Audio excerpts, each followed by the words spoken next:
Welcome to the Employee Safety Podcast from Alert Media.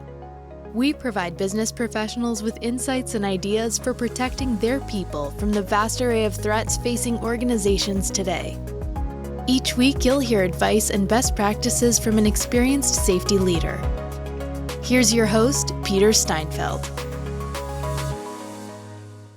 As a listener of the Employee Safety Podcast, you know that the safety and security industry places heavy emphasis on crisis response, preparedness plans, and trainings. That recipe is effective, but there's another key ingredient that can help prevent emergencies from happening, and that's situational awareness. Today's guest is Colonel Brian Searcy. Brian is the founder and president of Paratus Group, a comprehensive training facility that works with all kinds of organizations. A former vice wing commander for the United States Air Force, Brian took the principles and abilities he learned in the service and crafted a program designed to proactively prevent incidents through situational awareness. In this episode, Brian unpacks the core principles of situational awareness and how to apply them in both your organization and everyday life. Brian, can you tell our listeners just a little bit about your background and what inspired you to launch Paratus Group? Well, absolutely. And I retired from the Air Force in 2010, was a wing commander, retired Air Force colonel. And I spent some time doing what a lot of retired senior officers do, and I worked for a defense contractor and realized that wasn't for me. My wife hit the nail on the head and realized that I really needed a mission going forward, and also that I was never going to be the kind of person that retires. About 4.5, 5 years ago, after the shooting in Florida, I had the opportunity to sit down with about 14 or 15 other retired military and law enforcement, and we realized that for years, all we've been doing for an active shooter situation is dealing with the symptoms. We weren't addressing the problems. So we put together a comprehensive active shooter program, and I developed a micro e-learning program to allow people to establish habits, behaviors, and a mindset. So it's something that they practice on a regular basis, again, with the goal to prevent those active shooter events from happening. As I was doing research and learning more about active shooter, I read a number of articles and some reports by the FBI and the Secret Service that said over 93% of all the threats we face today can be prevented if people see it, know what the threats are, but then more importantly, they know what to do about it. And a light bulb went off in my head, and I said, this micro e-learning program that I've developed can do just that. And then it became clear to me in 2019 that it didn't just apply to active shooter, it applied to all the threats that we face in our communities, from suicide to sexual assault to rape to cyber. When people learn and develop the habits, behaviors, and mindsets that go along with situational awareness, they're then empowered to be able to see these threats. But because we teach them a process and they think about what actions to take, they also know what to do about it. So they make a decision and act. And that's how we prevent the bad things from happening. Well, in your own words, what is situational awareness and what problem does it solve specifically? Well, so situational awareness is actually a God-given gift that we all have. Unfortunately, and this isn't my statistic, even though I would say it's even higher than this number, but the Harvard Business Review came out with a report that said less than 1 in 7 people actually use and practice situational awareness. Now, like I said, it's a God-given gift, but about 35, 40 years ago, parents stopped teaching it to their kids. So when their kids grew up, they really didn't know what situational awareness was, so they didn't know how to apply it. And situational awareness isn't just something that's on paper. It's actually something that you have to learn and be able to practice it. You have to learn how to be perceptive, to identify and analyze situations, to know and learn what normal is. And then you have to have a process that you use that allows you to use that hair of the back of the neck, or that gut feeling that we get, that fight or flight that people may or may not have experienced, and then take action on it. And there's a lot of things that go into that, but it's not just knowing what's going on around you. It's the ability to analyze, identify, make decisions, and then take actions. Yeah, I think that's so important, and it's something that really should be taught at a young age. I was fortunate to have some martial arts training when I was 11 or 12 years old. There was a lady, she was the karate champion of Hawaii at the time. This is back in the 70s, early 80s. And she said, 2 things I want you to walk away from this class with. 1, always be aware of what's going on around you. Know when you need to cross the street, know when you need to avoid people. And 2, have a stare. So you can really make eye contact with someone and show them that you are not someone to be messed with. Right. And that's actually one of the things we teach in our program is when you are prepared and you put off that persona that you know how to take responsibility for your own safety, you're much less likely to be that victim. That's exactly right. Well, you mentioned it before. A lot of people confuse situational awareness with just being aware of active shooter scenarios, and it's so much more than that. So you started to mention a few of those. Can you dig a little bit deeper there? Yeah, so there are so many threats that we face in our society today, from, like I said, from rape to sexual assault to cyber to suicide to bullying. And unfortunately, the list can go on. In our survey at the beginning of the program that we have, our first responder program, there's a question, and it asks, have you or anybody in your family been exposed to one of these 8 threats, some of which are the ones I just talked about? And 92% of the respondents have said that they themselves or somebody very close to their family has had to experience one of those threats. And that's Wow. so scary today. And to go back to your comment about, you learn situational awareness in martial arts and that it should be taught and it should be learned when our kids are young. See, that's what's not happening anymore. Parents are supposed to teach this. And then when parents weren't doing it, schools thought that they could do it, but teachers don't have time to do it. We are actually at a point today where I just talked to a vice president of HR who said that when they get college graduates now, those college graduates don't have this critical skill or the 10 personal skills that we teach in our program. So they're having to teach this skill to new employees so that they can be successful. Yeah, it's super important. How is situational awareness developed? Is it similar to traditional incident response training, or is it much different? No, it is much different. And it was actually one of my frustrations when we would do the active shooter training, because that's traditional type training. And there's a number of things that go into play with that. Traditional training doesn't work other than to introduce concepts to people. When you have traditional training, there's 2 key things that go into that talk about and illustrate why it doesn't work. The first one is the forgetting curve. What that means is that if I give you the best training in the world, within a week, you're going to forget 95 to 98% of what I told you. So it doesn't do any good. The second part is it takes 21 days to establish a new habit and 90 days to establish new behaviors. That's why most people fail with their New Year's resolutions. So that's why our program, well, it's a year-long program, but the beginning of the program is 90 days where we use micro e-learning. So people practice their process and they learn and develop those habits, the behaviors, and the mindset so that it's something that they use on a continual basis. So we get rid of the forgetting curve, we empower the 2190 rule. And what we really do is we defeat Einstein's definition of insanity, which is doing the same thing over and over again and expecting different results, which when it comes to dealing with these threats that are out there and the problems in our communities, that's what we've been doing. And when you talk about micro e-learning, can you give just a quick example of that? How long is a micro e-learning session and what does it entail? With our program, it usually starts with a live introduction to what is situational awareness, what are the threats we face, what are the 10 critical skills that you have to learn and develop, and then how do you go about learning and developing these habits, behaviors, and a mindset. Like I said, that's about an hour. And then people enroll in our learning management system, or we can ride our program on their learning management system. And then they get content Monday, Wednesday, and Friday that's no more than 3 or 4 minutes. So it's not taking a lot of time out of their day, but we're talking about and reinforcing what we introduced at the beginning. And then on Tuesday, Thursday, they get another video or an email that is relating the development of situational awareness to the real world threats that we face today.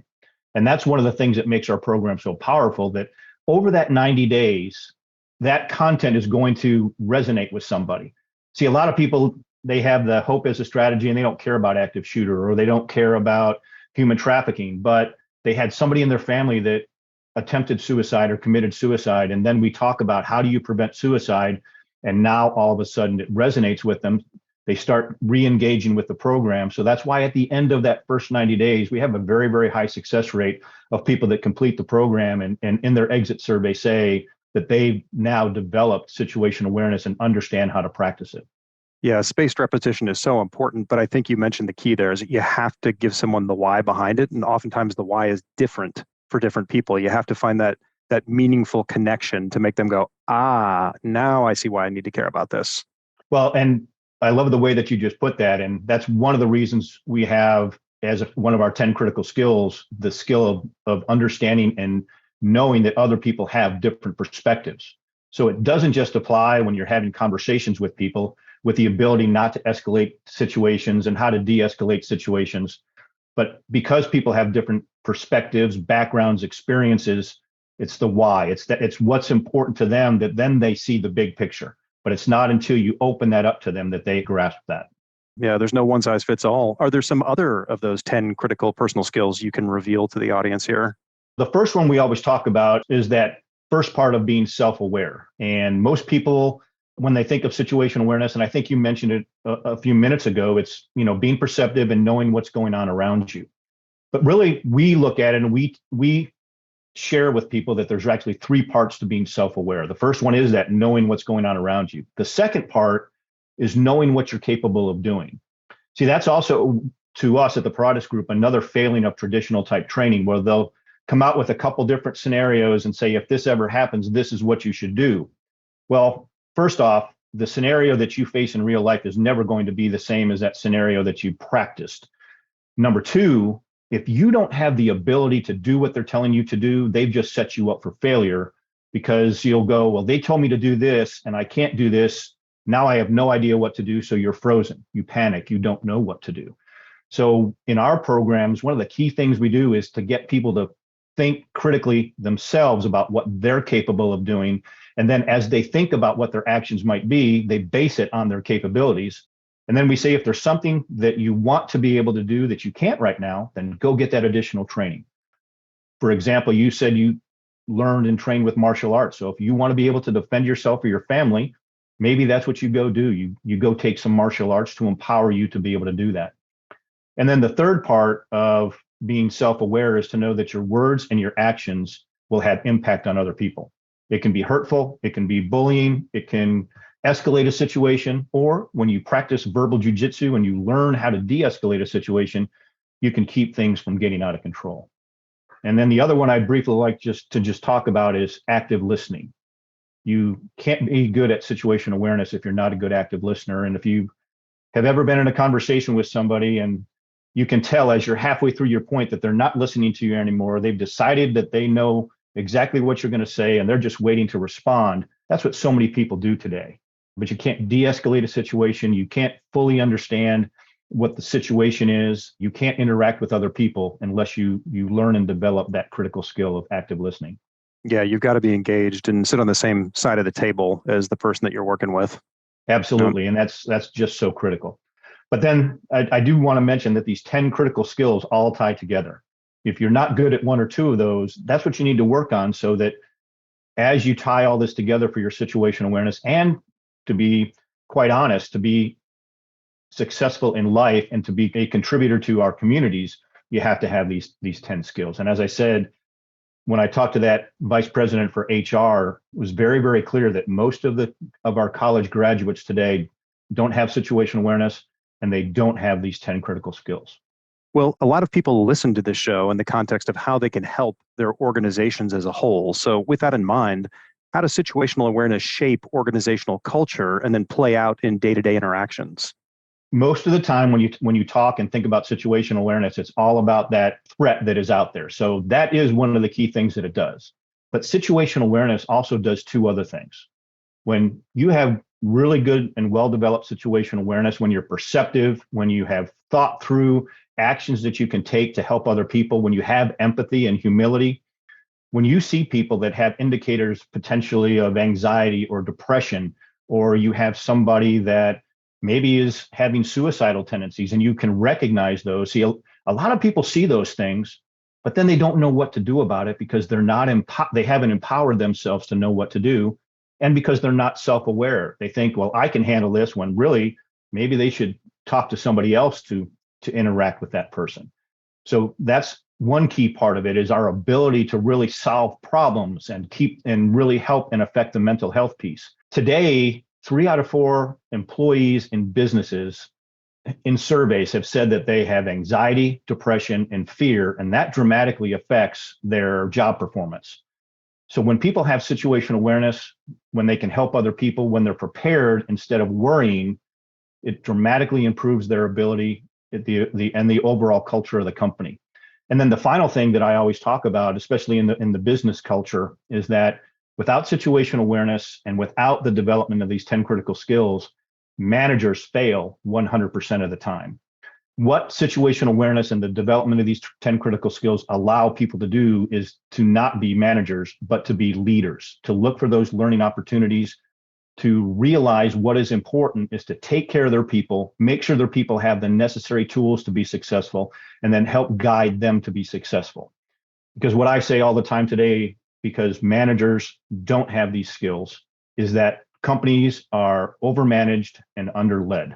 When everybody in the organization understands situational awareness, the 10 critical skills, and then they practice it on a regular basis, we turn that upside down and the company is well led and they manage processes and not people. I love that phrase that generally speaking, organizations tend to overmanage and underlead, because it's really true and they're very fundamentally different things.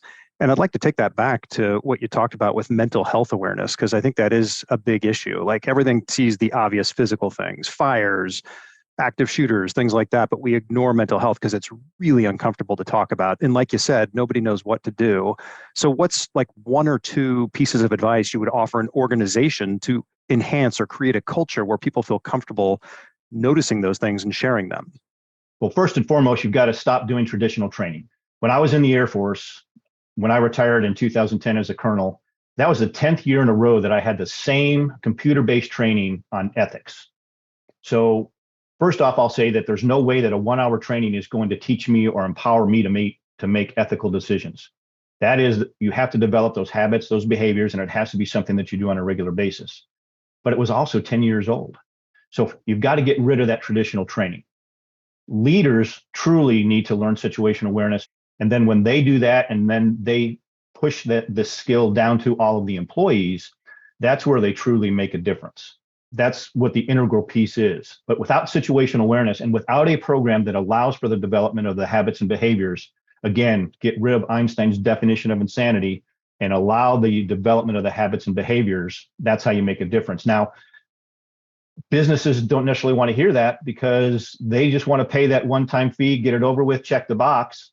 But then what ends up happening is we have 3 out of 4 employees that have anxiety, depression, that their workload goes down, that there are sexual harassment claims in the workplace, there are potential suicides that could happen.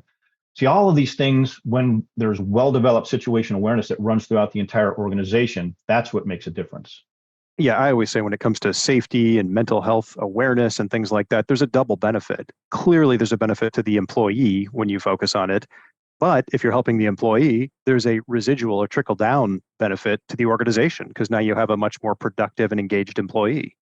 So as a leader, if you have situational awareness and you have these 10 critical skills, but your employees don't have situational awareness and they don't have those 10 critical skills, if they don't know how to actively listen, if they're not perceptive, if they can't appreciate that you have a different perspective, if they don't know how to communicate, if they can't make decisions, the leaders having those skills do no good because the information will go down and it stops right there. They don't know how to absorb that information. They don't know how to use that information. And then when they interact with the clients, they are not successful because they don't have those skills. So it's a big circle problem that we need to change. Well, can you share a real world scenario where you applied situational awareness to act and prevent something bad from happening? I have done it so many times, and I've also used the empathy that's part of situational awareness to help other people, stop at traffic accidents and those types of things. But what I would really like to do is share a story from somebody that was one of our employees that came on board as our sales manager. And when he came on board, he had never learned or developed situational awareness. So his eyes were opened as to what the threats are that are out there, what the 10 critical skills are, and about how you have to put a little bit of time and practice in with your process to learn and develop situational awareness. So over a period of time, that's exactly what he did. But then what he did is took what we have in our program for families is we empower parents to use contagious behavior to be able to make sure that their kids learn and develop this skill. So he started making sure that his daughters learned and developed situational awareness, that they understood what the hair on the back of the neck or that gut feeling is. And then if you ever get that, you have to do something about it. You have to overcome the normalcy bias that most people attune to today, where they rationalize that it's not as bad as I think it is, or it's not really a threat. So we teach in our program, if you ever get that, you have to act on it.